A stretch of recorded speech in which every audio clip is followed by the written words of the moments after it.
or have another print disability which makes reading, holding a book, or turning a page difficult or impossible. The content is copyrighted by the respective publishers. For more information, please visit us on the web at nfradioreading.org. Hello, this is Patrice, and for the next hour, I'll be reading from the Sunday, April 12th issue of the New York Times Style section on the Niagara Frontier Radio Reading Service. One person's trashed car becomes everyone's treasure. A Houston parade hails those who turn rundown vehicles into masterpieces on wheels, by Shannon Sims. Houston. Riding in the back seat of a Ricky Polodar's metallic slime green truck offered a clear view of how much joy an art car could bring to Houston. As Mr. Polidar, a Houston native, pulled up to a corner store on the city's south side, a group of men drinking tall boys from paper bags cheered. "There you go!" one of them yelled. Mr. Polidar laughed and said, "The homies love an art car." On the stereo, Mr. Polidar was playing classics of Houston's chopped and screwed rap genre.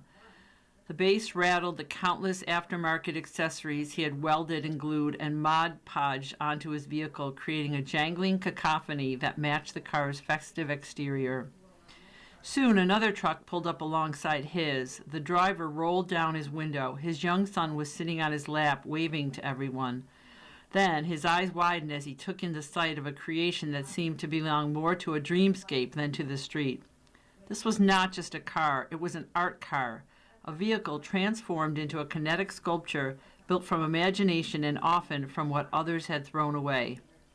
"I can't drive past trash without pulling over," said Mr. Polidar, 50, a longtime elementary school art teacher who writes art curricula for the district. "When I'm stuck in that hellacious Houston traffic, I'm scanning the side of the road for any parts of cars that have gotten thrown off in wrecks, and I'm grabbing them." On Saturday, two of Mr. Polidar's creations were to be among the more than 250 art cars winding their way through Houston in the 39th annual Art Car Parade. After the rodeo, the parade may be the city's signature event with more than 300,000 spectators each year.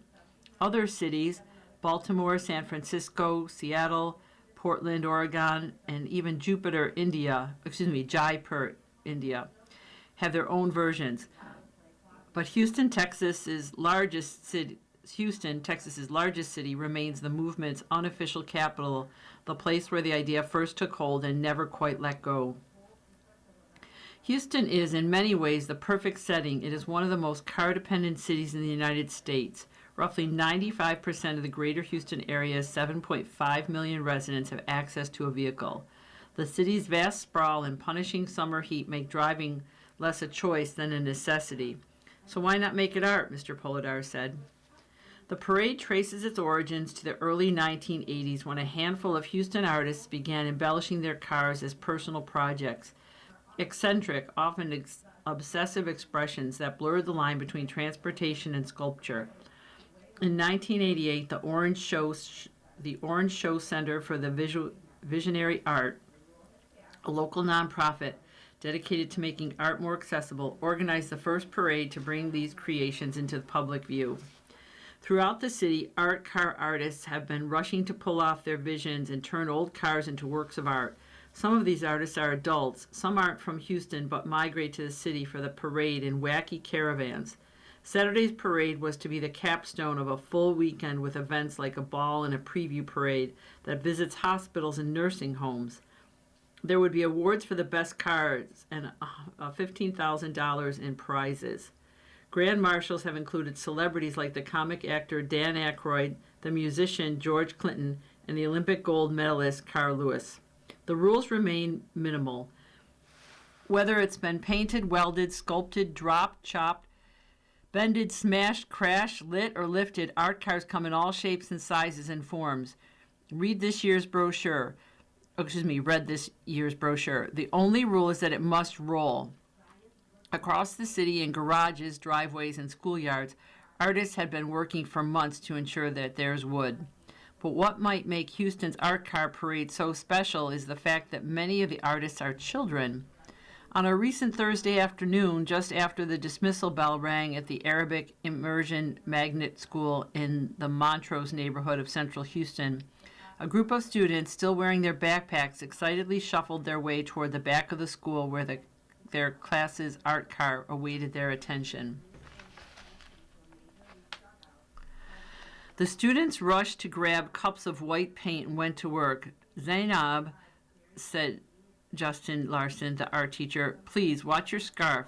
Zainab Aliquidi, a sixth grader, looked down at the end of her hijab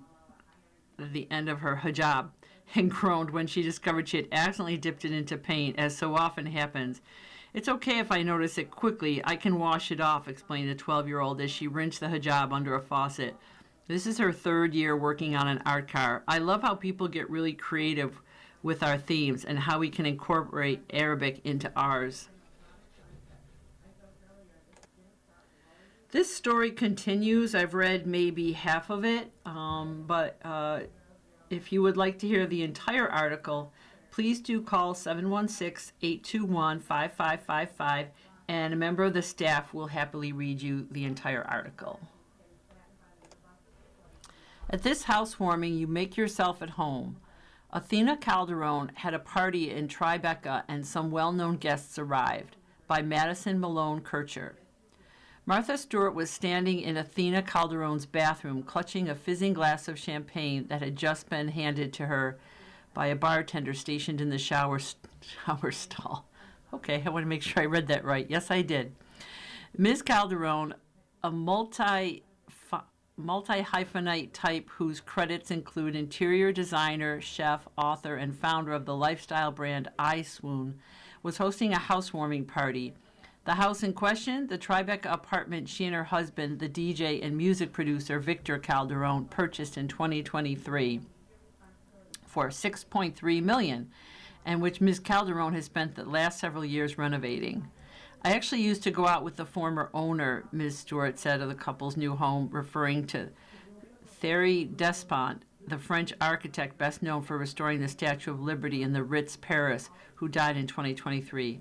For a couple years while he dated many other people at the same time, she said with a laugh. Nearby, a stone bathtub was filled with ice and bottles of pricey champagne. Ms. Calderon's previous home, a Greek Revival townhouse in the Cobble Hill neighborhood of Brooklyn, helped to propel her to lifestyle influencer stardom, where her penchant for neutral tones and muted marble inspired ample copycats. Ms. Calderon eventually started to tire of the design aesthetic she helped mainstream. She and Mr. Calderon sold the townhouse for $11.8 million in 2023, and Ms. Calderon decided to create something entirely different, a moody, dark Art Deco wonderland in Lower Manhattan. A former downtown club fixture, Ms. Calderon, 51, was once called the modern girl's Martha Stewart by T Magazine and had wondered what Ms. Stewart might think of the comparison.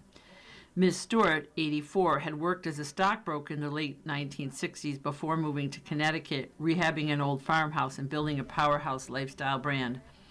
I was modern before she was, Ms.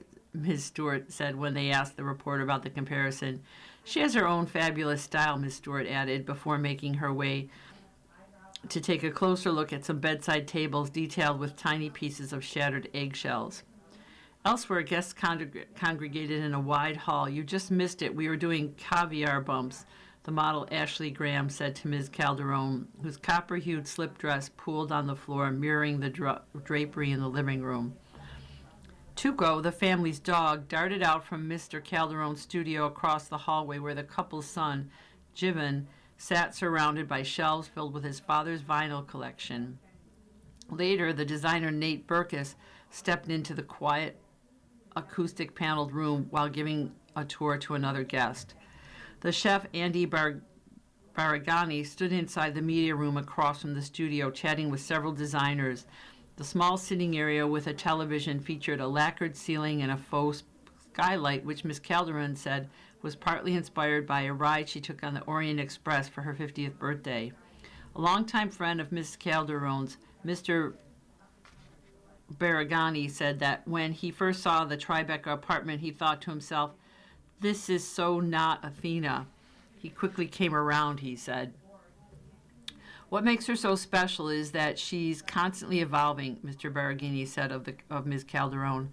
"Though it is a home, the apartment's sparse, occasionally borderline monastic energy can make it feel more like a manicured museum wing or a perfectly assembled diorama rather than a place where actual humans live among their actual human detritus." Some guests roamed the apartment, tiptoeing into rooms with a quiet caution as if they were breaking the rules. They weren't. A few guests, however, made themselves right at home, opening closet doors to reveal automatic lights and perfectly organized shelves stacked with purses and shoes and racks of clothing sorted by color. Some pointed out features they had personally designed or sourced, like red Kinnicule limestone or parchment-inspired wallpaper. In the foyer, the chef and artist Leila Gowar and the designer Rafael Prieto stood chatting and people watching.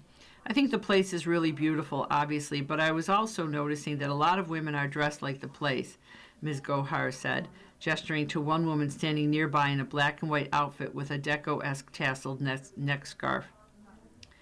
In the kitchen, the limestone island decorated with tall taper candles was piled with a croquet embouche. Here's the definition, pyramids of dates and figs and other largely untouched bites, which Mr. Calderon joked to the room, looked a bit more like props than real food. A brave soul appeared to have taken a single spoonful out of an otherwise untouched flan. A little later, a kitchen staffer rotated the dish to hide the divot and removed one triangular slice, leaving the platter once again looking perfectly styled. From the Modern Love section, discovering learning opportunities all over the map, the educational journey began when a stranger invited her into her own bed, by Sofia Ortega. In the fall of 2024, I asked the universe for 3 things: a car, a salaried promotion, and a boyfriend. At 28, I was licking my wounds from an excruciating breakup. I live in Los Angeles, so most of my friends have relationships with the universe. I once caught my best friend Risha Googling moth spiritual meeting after finding an infestation in her closet. I've never been one to ask anything of the cosmos because speaking my dreams aloud makes them real enough to crush. My preference is to live by the credo, expectations are resentments waiting to happen. Less than a month after declaring my desires, my hourly job was dissolved and I was demoted. This is why I don't do big asks. Sometimes it feels like the universe is pummeling me into surrender, holding everything I want hostage until I finally read the copy of When Things Fall Apart that's been decorating my bedside table for years. In my subsequent financial panic, I offered to sublet my apartment to a British man I had matched with on Hinge, who mentioned that he was searching for accommodations until his visa expired in a few weeks. We agreed on a price, exchanged handshake emojis, and I arranged to crash with Risha, who lived in the building next door. Most of my friends said it sounded like a rom-com. One said it sounded like that horror movie, Barbarian. The first time I met Murray was a week later when he handed me $800 in cash and moved into my apartment. 4 days after that, we had our first date at a wine bar down the street. When he asked me back to my apartment, I said, "I'd love to," enchanted by the oddity of being invited into my own home. The space had never looked so serene, clean and quiet without the noise of my clutter. Even the right lamps were on. He invited me into my bed, and when I got up to pee, I relished knowing that the bathroom would have everything I needed. Murray walked me back to Risha's and kissed me goodnight. "If you fancy doing something else this weekend," he said, "then let's." The next night, he cooked me dinner, and the next and the next. Pasta, salmon, paella. He kept needing seasoning I didn't have, so I borrowed spice jars from Risha's kitchen and walked them to mine. "Sophia," she scolded, "if a British man is requesting more flavor, your selection must be really bad." Murray and I fell into a routine of food, sex, and watching Love is Blind, the building blocks of any burgeoning relationship. Soon he asked if I wanted to move in with him for the rest of his stay. "I'll probably snore you out and you'll leave again," he texted, "but I won't be asking for a refund." He was so straightforward about what he wanted. I moved back in and it continued to feel remarkably easy. A few days before Murray's departure, he asked if he could fly me to Europe so we could spend more time together. Are you kidding me? I said. Of course. Murray left me with a plane ticket to join him after Christmas and a love letter that my friends passed around like a sacred text. I have been dealt an enviable hand, and I felt jovial toward fate. If a salary had to take a back seat for a charming British boyfriend to materialize, so be it. The universe works in mysterious ways. For Christmas, Risha gave me 3 stones to enrich my travels: carnelian for sexual confidence, garnet for passion, and tiger's eye to deepen attraction. I placed them in the breast pocket of what I'm calling my Europe coat for safekeeping. I arrived in London on December 30th. Murray met me outside the hotel with a hug, whisking away my suitcase and guiding us to our room. Once the door shut, I turned towards him, ready to be ravaged, but Murray had busied himself across the room, placing my bag atop a luggage rack. Hungry? He asked with his back to me. Sure, I said. What, are you waiting until after dinner to kiss me? Ah, he said, I just need some warming up. It sounded lighthearted enough. After dinner, our dynamic wasn't sparkling, but I chalked it up to jet lag and the inherent strangeness of seeing someone after a sprint of intimacy followed by 6 weeks apart. We brushed our teeth and climbed into bed. When he made no move other than closing eyes, I said, I feel really weird about the fact that we haven't kissed yet. I know, he said with a sigh. I'm just not feeling very amorous. Recalling the man who had adored me in Los Angeles, I was skeptical. What would happen if I rolled over and kissed you right now? Would you push me off? No, he said, but I'd just be going through the motions, and neither of us wants that. I might feel differently tomorrow. I hope I do. So I'm afraid I'm leaving you with a cliffhanger. Again, I've read about half the article, and if you want to hear what happens to Sophia and Murray, call to have a staff member read it to you, 716-821-5555. As a reminder, you are listening to a reading of articles and features from the New York Times Style section on the Niagara Frontier Radio Reading Service. And now for something shorter, tiny love stories, a caramel crush. As a barista, I wasn't subtle. Caramel hearts on his latte, my number on the cup.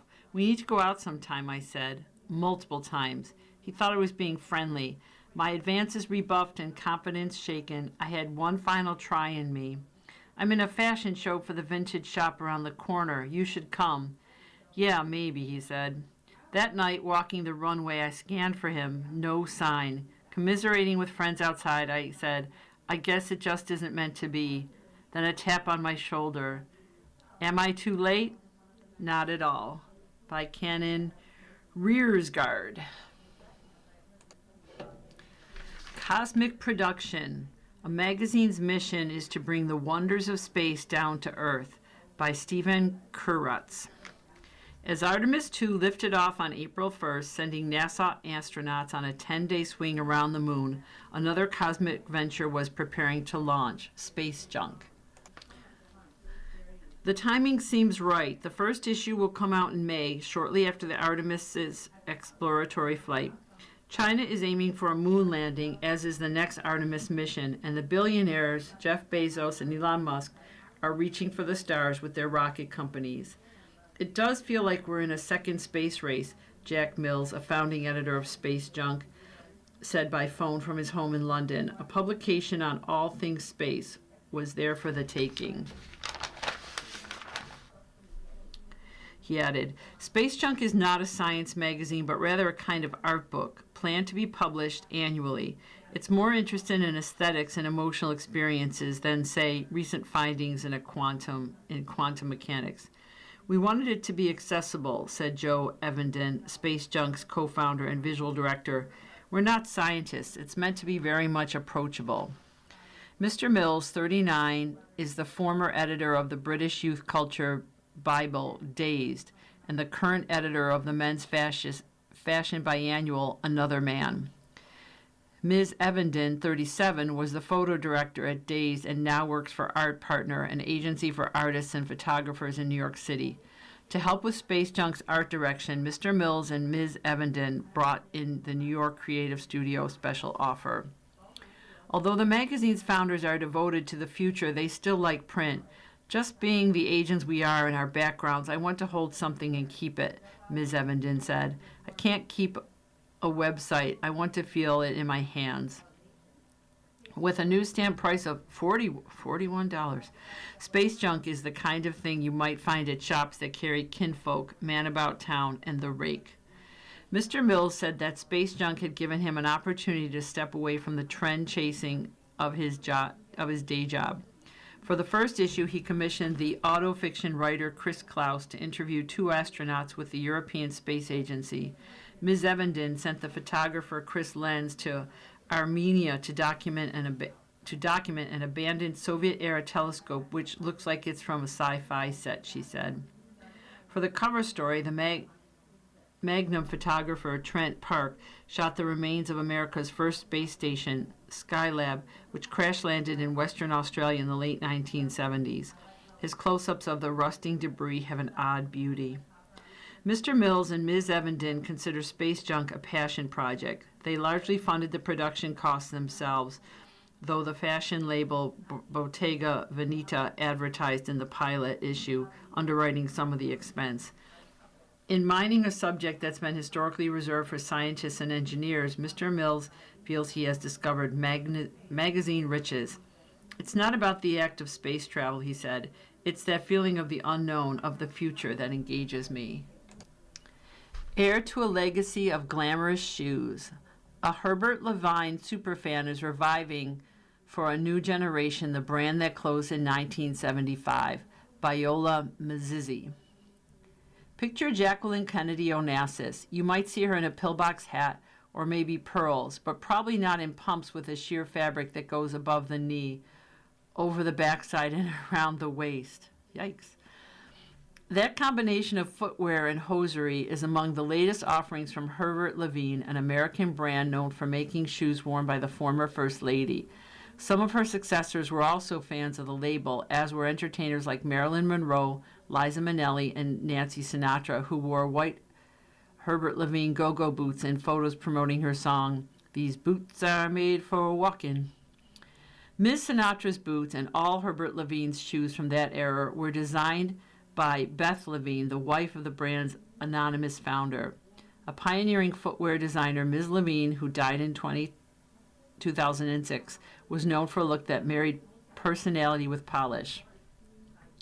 Herbert Levine's pumps with built-in tights nod to one of her signature creations, the so-called stocking shoe, a pull-up style that Herbert Levine released decades before brands like Balenciaga introduced their own versions. The Pumps Tight Hybrid was the brainchild of Trevor Houston, a 36-year-old footwear designer who has filled Ms. Levine's shoes, so to speak. In 2024, he was named creative director for Herbert Levine, which by then had been defunct for almost 50 years. How does he feel about the task of reviving a brand that had fallen off the fashion mat? It's an undertaking for sure, Mr. Houston said, but I'm all about, slow build. There have been signs that his efforts may be gaining momentum. Herbert Levine has again been embraced by celebrities. Odessa Azon, Amelia Clark, and Tracy Ellis Ross have recently worn its shoes. The label has also been on the lips of fashion writers, including Lauren Sherman of Puck and Leandra Medine Cohen. Mr. Houston's creations for Herbert Levine draw inspiration from the brand's extensive archive, he said, as well as from mediums like film. He has a penchant for movies from the 1940s and 50s. His collections begin as mood boards that cover half a wall at Herbert Levine's office in Manhattan, where he works with 3 other employees. The footwear is manufactured in Italy. Shoes that Mr. Houston has designed for the brand include soft leather loafers meant to mold to a wearer's feet, clear pumps with a black bow near the toes, mules pierced with pins, which have become something of a signature of the label on its new era. In some styles, Ms. Levine's name appears on the inner soles. Mr. Houston's aim is to make footwear that is timeless, fantastical, playful, and relevant to what's happening now, he said. That sensibility has been informed by his work developing shoes for women's wear brands like Tory Burch, Marc Jacobs, and Kite, where Mr. Houston currently oversees footwear design. His aesthetic has also been shaped by his time working under accomplished footwear designers like Paul Andrew, who has a namesake brand and has designed for Ferragamo and Sergio Rossi. We saw something in him when he came to interview that was very impressive, Mr. Andrews said of Mr. Houston. He is extraordinarily creative, but perhaps no footwear designer has influenced Mr. Houston as profoundly as Ms. Levine, whose vintage designs he began collecting around the time he graduated from Parsons School of Design in 2012. He has since spent years looking for vintage and archival pieces, reading about Beth and Herbert, he said. Mr. Houston has amassed his collection by scouring vintage stores and websites like eBay, Poshmark, and Etsy. It comprises some 350 pairs of shoes, more than a third of which are old Herbert Levine designs. Other styles are from Charles Jordan, Saint Laurent, Andrea Pfister, and Prada. Prada's archives are the focus of an Instagram account, Old Prada, that he created. It was Mr. Houston's personal collection that put him on the radar of the people who entrusted him with the legacy of Herbert Levine, whose owners include Luvenius, a European investment company that specializes in reanimating dormant brands with rich histories. Massimo Bonini, an investor in and an owner of Herbert Levine, said he approached Mr. Houston for the meeting after reading an interview he gave to the fashion website Cove Tour, in which the designer spoke about his shoe collection and about how Ms. Levine's taste had influenced his own. Mr. Houston's reverence for the Levines and the label they created has given him an understanding of how to extract the DNA of the brand, but in the most clean, pure way. Mr. Bonini said through a translator, "Trevor is someone who is truly able to interpret the brand's delicate spirit," he added. Describing Mr. Houston, Arnaud de Lupin, the founder of Luvenius, put it this way: "It means a lot for his heart to be in the new one after Beth Levine." And now a letter from Social Cues by Philip Galanis. Lost at Sea. To celebrate their 80th birthdays, my in-laws have generously offered to pay for a week-long cruise for the whole family, but I don't think I can accept. I am an introvert and I find cruises overstimulating.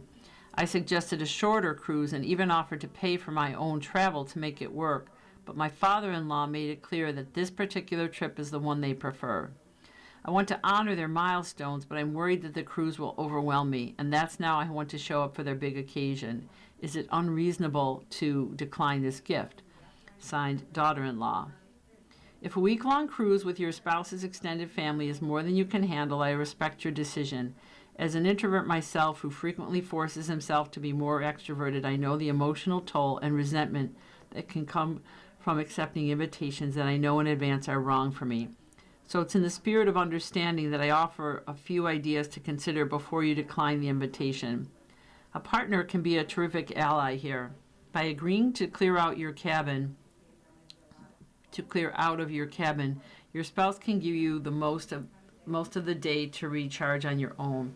There may be an adults-only deck on the ship where you can read quietly by yourself, or a meditation room or spa. Investigate the possibilities on your cruise. Your in-laws may indeed plan a host of daily activities, but you can be rigorous about limiting the number you attend. Maybe it's just dinner in the evening. Maybe you leave the ship after 3 days and fly home. Presumably you shared your issue with your in-laws when you suggested alternative trips. As long as they are prepared for your limited participation, it may be fine. And if this cruise is simply too much for you, explain to them that you thank them for their generous offer and decline it. Regardless of your decision, though, encourage your spouse to attend. You are listening to a reading of articles and features from the New York Times Style section on the Niagara Frontier Radio Reading Service. Bird flu drops dead geese on the Hamptons. In one locality, the task of disposal then was plopped in the lap of a landscaper, by Jacob Bernstein. Georgia Pond is the breakish coastal pond in East Hampton, New York, around which sit the summer homes of the filmmaker Steven Spielberg and the hip-hop mogul Jay-Z. This winter, however, the pond went from a picturesque location to a horror scene when more than 700 dead geese lined its sandy shore and the surrounding area. Their deaths came at a time when much of the South and North Forks of Long Island were hit with a scourge of H5N1, also known as bird flu. Wildlife conservationists believe the outbreak was principally caused by an unusually long spell of freezing temperatures, which meant birds were dealing with scarce resources and weakened immune systems. Whenever birds can find small patches of water, they flock straight to them, breathing all over one another and quickly spreading germs. Once symptomatic, the birds typically become disoriented and start dropping dead, often within a day. Birds have been hitting on the beach in Southampton as well, with hundreds showing up on the shores of Sag Pond in Sagaponack, according to Ryan Murphy, the emergency manager for the town of Southampton. Since 2022-ish, it has been an ongoing issue, he said, but typically the impact has been toward agricultural chickens and ducks that are intended for consumption. This is the first year it's been seen in a large number of wild waterfowl. Transmission to humans is relatively rare, according to Dr. Nahid Badalia, a founding director of Boston University's Center on Emerging Infectious Diseases. But it's not zero, she said. According to Dr. Richard Webby, a virologist at St. Jude's Hospital, when the pathogen does jump to human, the worldwide fatality rate among confirmed cases over the past 2 decades has hovered around 50%. Although for reasons scientists don't fully understand, only 2 of the past 71 cases in the United States have resulted in death. Clearly, there needs to be a better preparation, said Dr. Webby. He added that he believes the pathogen is likely to mutate, becoming more infectious to humans, and that he has no idea which agency, local, state, or federal, if any, bears responsibility for managing potential outbreaks. In a likely outbreak near Cincinnati, chronicled in the New York Times last December, different agencies haggled over who was responsible for removing 72 dead vultures from a Catholic school's athletic fields. The Ohio Department of Natural Resources Division of Wildlife did not agree to help dispose of the carcasses until after township officials complained to a local news station. The town trustees of Southampton elected to deal with the problem there by hiring Suffolk County Deer Management to cart away the birds. In East Hampton, a cleanup landed in the lap of Jim Grimes, a local landscaper who also serves as a trustee for the town. According to Mr. Grimes, the town's trustees first heard of from the East Hampton Marine Patrol sometime around February 27th. Almost no one seemed to want to lend a hand to dispose of the bird carcasses, he said. Certainly not the town board, which has a spotty relationship with the town's trustees dating to colonial times when East Hampton's most notable residents were local fishermen, and the government was divided, more or less, between the people who manage the beaches and waterways and those who manage other stuff, like the police and taxes. Of course, there was a time before the agencies like the Centers for Disease Control, the Environmental Protection Agency, the Department of the Interior, and the National Institutes of Health had been established.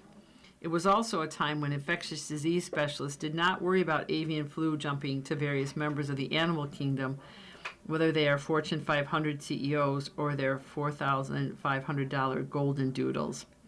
The knee-jerk reaction of the town board was, "We don't want to touch this," Mr. Grimes said.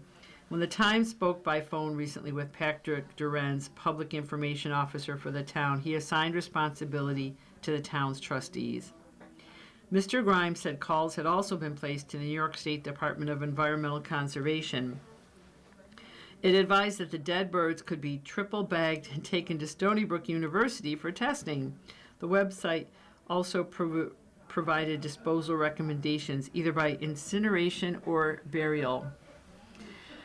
Whatever method was chosen, the DEC website made it clear that the agency would be unlikely to parachute in with a team of infectious disease specialists. There is currently no way to effectively manage this disease in wild birds, the website said in bold letters, and in most cases, there will be no direct response.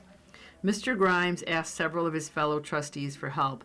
I said, "Are you here? Can you give me a hand?" Mr. Grimes recalled. "I thought, let's just deal with this in-house," adding, "I've never heard so many lame excuses."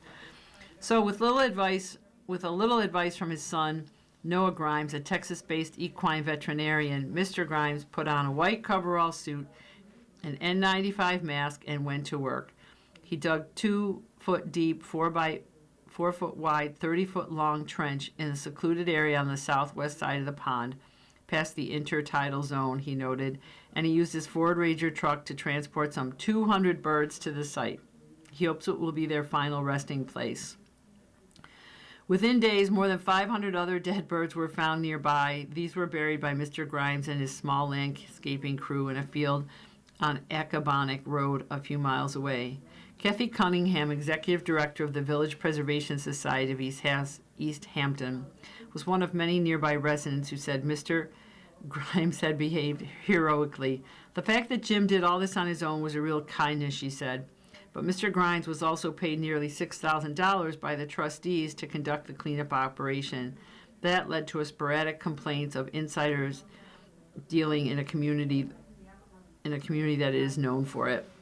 There's no business card that says Jimmy Grimes Pet Internment, Mr. Grimes countered. I was just trying to deal with the problem as efficiently as possible.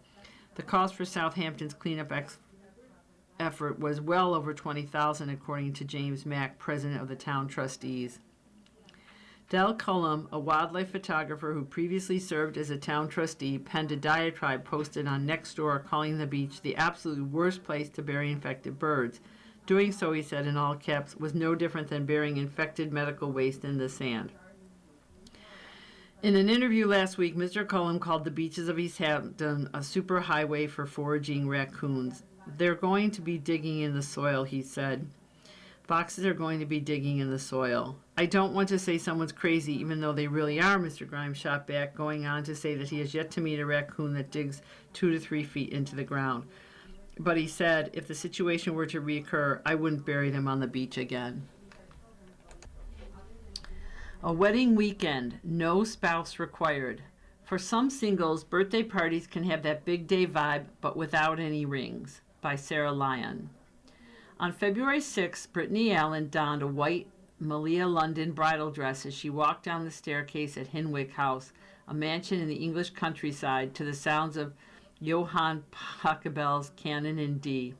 On her wrist she wore something borrowed, a vintage silver diamond watch, and her hair hung in elegant loose waves. Her 35 guests, which included family members and childhood friends, had traveled far and wide to celebrate with her. The occasion? Ms. Allen's 40th birthday. Ms. Allen, a content creator based in New York who has never been married and does not have children, who spends several months a year in London, decided she would host a Saltburn-themed fancy British aristocratic party in England. Last fall, she emailed a large group of friends to gauge their interest in attending. Immediately, I got 50 soft yeses, she said. Initially, Ms. Allen didn't set out to plan a wedding-like celebration, but she quickly realized that many of the elements she wished to include, such as speeches from guests and a slideshow of baby pictures, felt like moments that happen at a wedding. So Ms. Allen decided, why don't I just do all the things I've just waited for? Ms. Allen posted videos of her weekend-long celebration on social media, calling it her wedding birthday, and included a Studio 54 themed dance party, afternoon tea, and several outfit changes, reaching 4 million total views on TikTok and Instagram. For some single women, the milestone 40th birthday is more than a party. Instead of waiting for a partner to justify a celebration, women are using the movement as a declaration of empowerment and self-love, complete with wedding attire, a curated guest list of their closest friends and family, and the joy and excitement of a wedding. People are getting married later in life, said Sarah Adair, the founder of Social Bliss Events in Nashville, who has planned several wedding-style 40th birthdays for clients. Women deserve to celebrate such a milestone with or without a partner. Ms. Adair first began to receive inquiries regarding these types of parties 2 years ago and said that prospects' consultations have doubled each year since. The planning process, she added, is more streamlined than a wedding, and such events generally cost 10 to 30% of a typical wedding budget.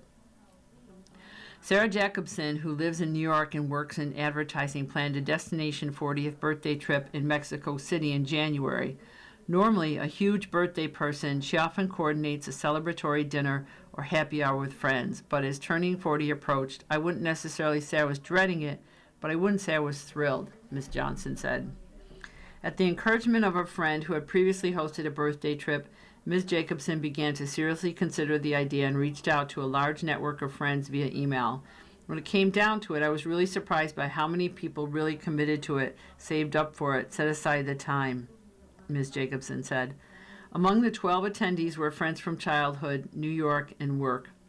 Ms. Jacobson, who spent extended time in Mexico City over the years, put together an itinerary that allowed for individual exploration as well as cultural experiences such as watching a Mexican wrestling match, and culminated in a birthday dinner at one of her favorite restaurants.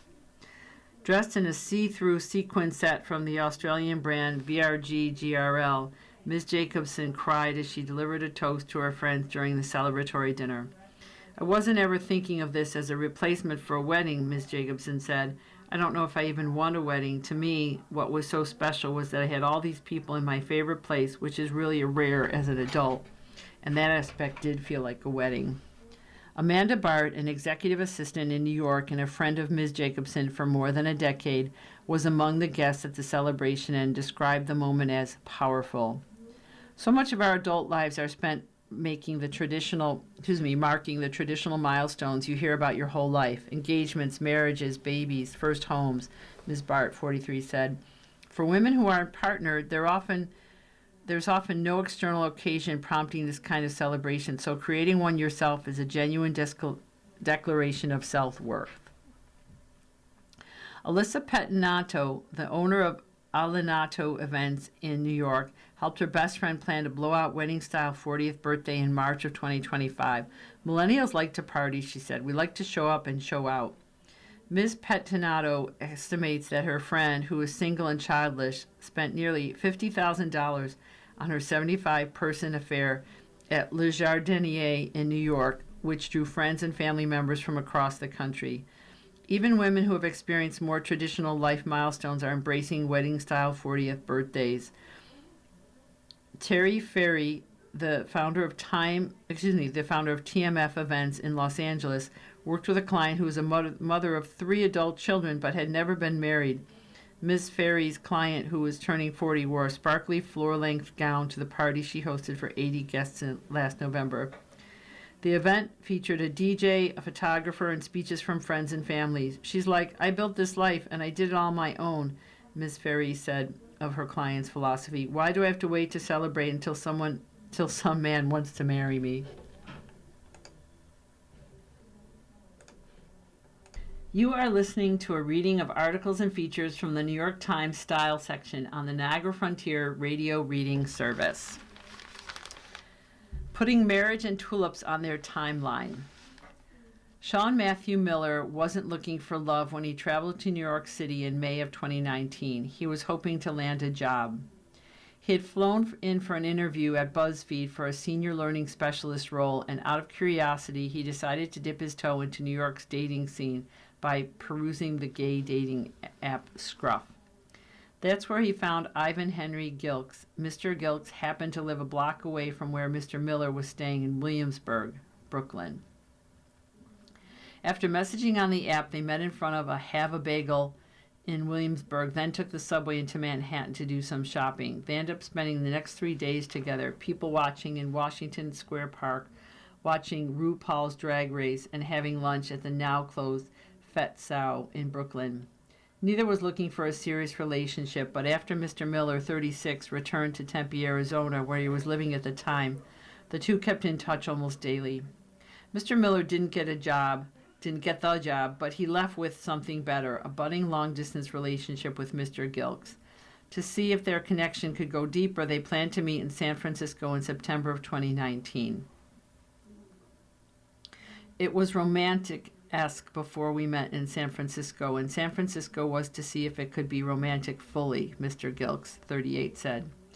The trip did not go as planned. The restaurants they planned on visiting were closed. One restaurant that had gotten rave reviews was wildly disappointing. The night before they were supposed to leave for a trip to the Redwoods, the car they arranged to rent through a car-sharing service was stolen. Navigating travel hiccups together proved a good omen. I'm definitely the more structured person in the relationship. I had plans and itineraries, Mr. Gilks said. Sean made me feel like we could just pivot and solve together. The pair visited each other several times before Mr. Miller received a job offer as a training implementation specialist with Benjamin Moore and moved to New York in March of 2020. Though they were finally both in the same city, the COVID pandemic presented new challenges. We were screen to screen for so long, and now we're in person and we're quarantining together, Mr. Miller said. It was not easy. To broaden his social circle, Mr. Miller used the app Bumble BFF to make friends so he wouldn't have to rely solely on Mr. Gilks. I had him, but he couldn't be my whole social life. As the world reopened, Mr. Miller and Mr. Gilks' relationship expanded. They started visiting New York's gay bars and started living together in Mr. Miller's apartment in Crown Heights, Brooklyn in October of 2023. The topic of marriage came up early in their relationship. There were a lot of silly comments about, I'm going to marry you, about I'm going to marry you things very early on, Mr. Miller said. I was like, let's get married. And this was like a month in. He's like, okay. And he said he would wear a yellow suit. There's a picture of them getting married, and he is, in fact, in a yellow suit.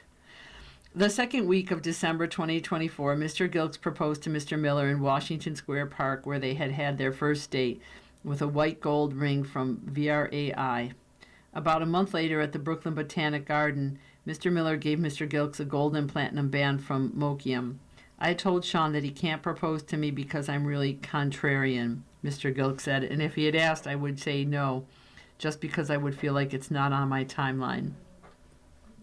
Mr. Miller, who's from Portsmouth, Iowa, is a technology, learning, and communications trainer at Allen Overy Shearman Sterling, a law firm based in New York and London. Mr. Gilks, who grew up in Southern California's Inland Empire east of Los Angeles, owns Floral Studio by Ivan, an event floral studio based out of New York that he started in December 2024. He holds a bachelor's degree in architecture, history, and urban design studies from NYU. The two were married on March 28th by Julia Mule, one of Mr. Miller's cousins, who was ordained by the Universal Life Church for the event, at the Georgia Room at the Freeland Hotel in Manhattan before 75 guests. For the ceremony, Mr. Gilks wore a daffodil yellow suit from the designer Samuel Bokai's label Quasi Paul, and Mr. Miller wore a navy blue suit by the designer Tom Brown. While planning their wedding, tulips emerged as a significant symbol for the couple. Early on in the pandemic, when we would just go on walks, tulips were blooming everywhere, Mr. Gilks said. He wasn't able to be in a flower shop because the pandemic shut down, so during their walks, he would show Mr. Miller how to reflex tulips, a floral technique where their petals are bent back to create a fuller bloom. Tulips, especially the Leo variation, featured prominently in Mr. Gilkey's floral designs, presented both as pairs and in groups. I wanted to be showing two people being bonded together, Mr. Gilks said, adding that the larger arrangements were symbolic of community being bound together, our friends and family coming together.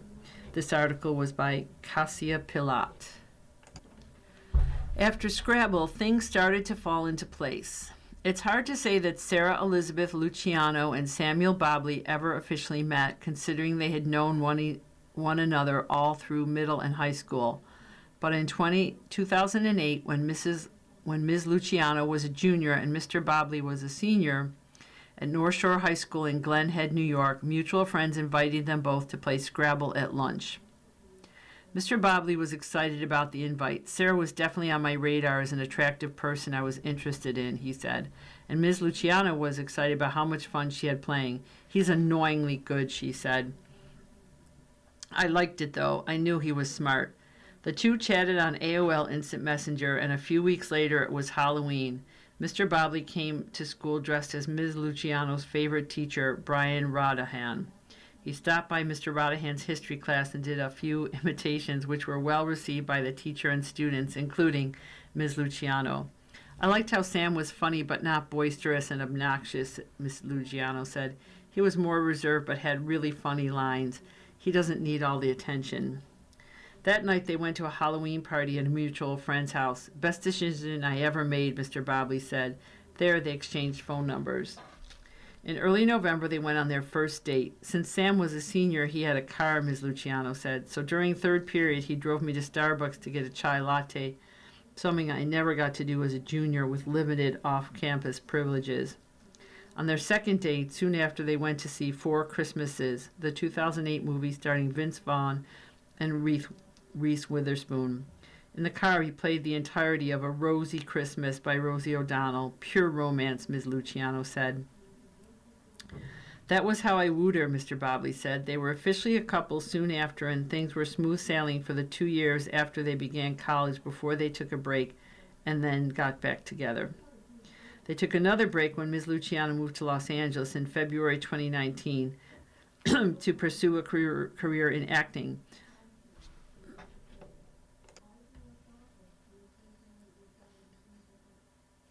But about a year later, Mr. Bobley went to California with a couple of friends to escape New York City during the pandemic. We rented an Airbnb in San Diego, Mr. Bobley said.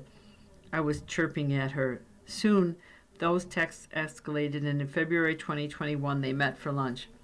We were fully in love with each other. It was like a 12-hour date, Ms. Luciano said. We were so happy to be reconnected. So then we were all out dating.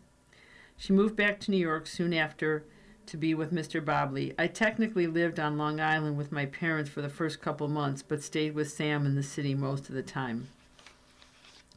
In September 2022, Ms. Luciano moved into Mr. Bobley's apartment in the Woolworth building in Manhattan's Tribeca neighborhood, where the two still reside.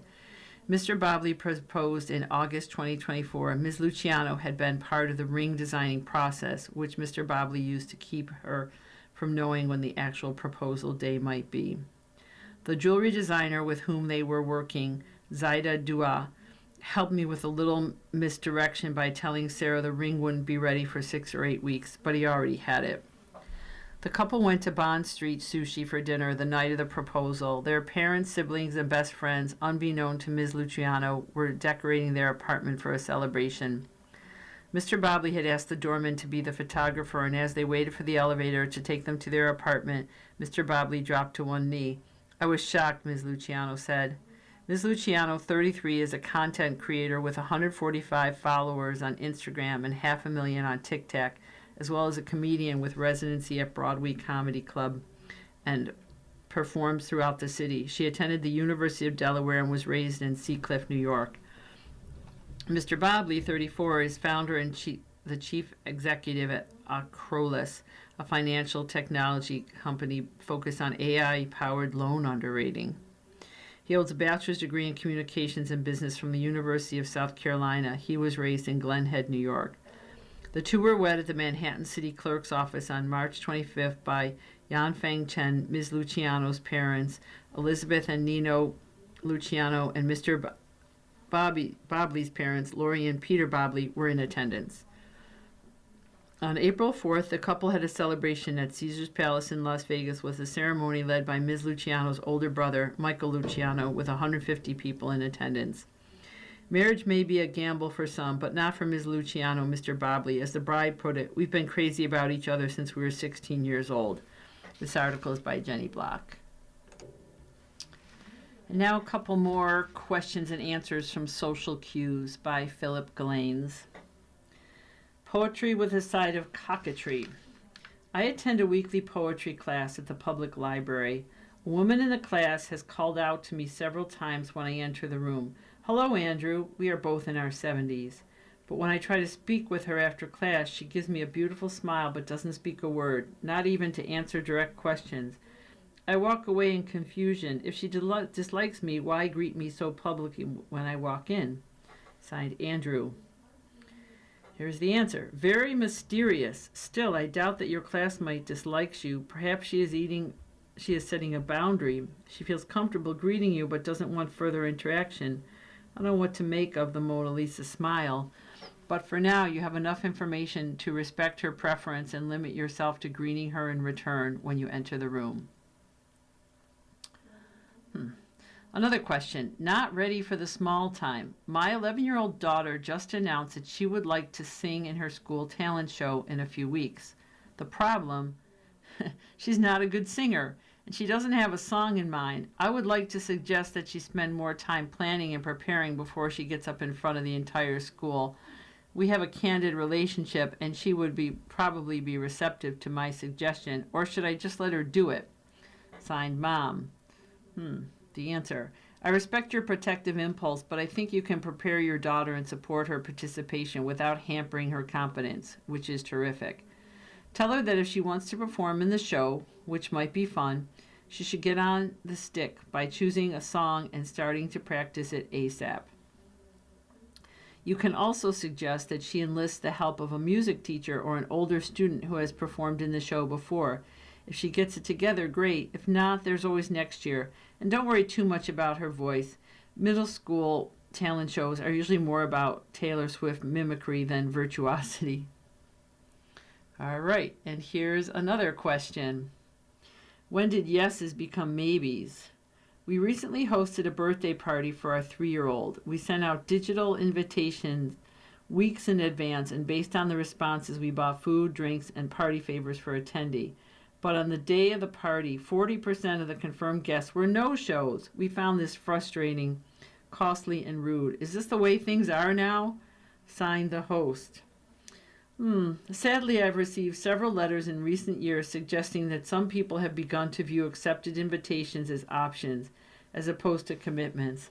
I'm sorry for your experience. I can't explain it other than to postulate that fewer people are hosting events with RSVPs these days, so guests may not understand the work and expense they entail.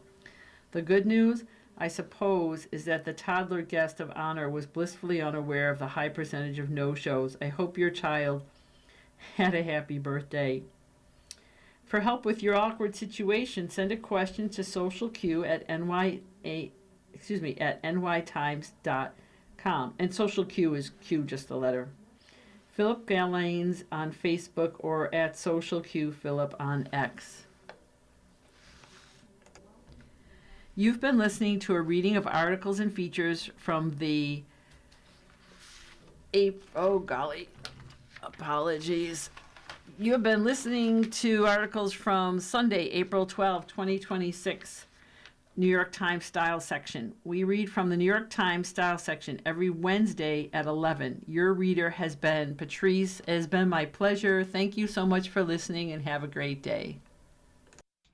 Coming up next in the Niagara Frontier Radio Reading Service, we have the USA Today. At 2 o'clock, we have episode number 5 of Twice by Mitch Albom. Stay with us for these readings and more. You're listening to the Niagara Frontier Radio Reading Service, broadcasting daily readings 24 hours a day of newspapers, magazines, and books to area people who are blind or have a print disability, who are provided reading radios. Radio Readings broadcast signal is provided at no charge by WNED. Radio Reading Studios are at 1199 Harlem Road in Cheektowaga, between William and Clinton Streets. Radio Reading's website is nfradioreading.org. For more information on the Niagara Frontier Radio Reading Service, call us at 716-821-5555.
The Niagara Frontier Radio Reading Service now presents a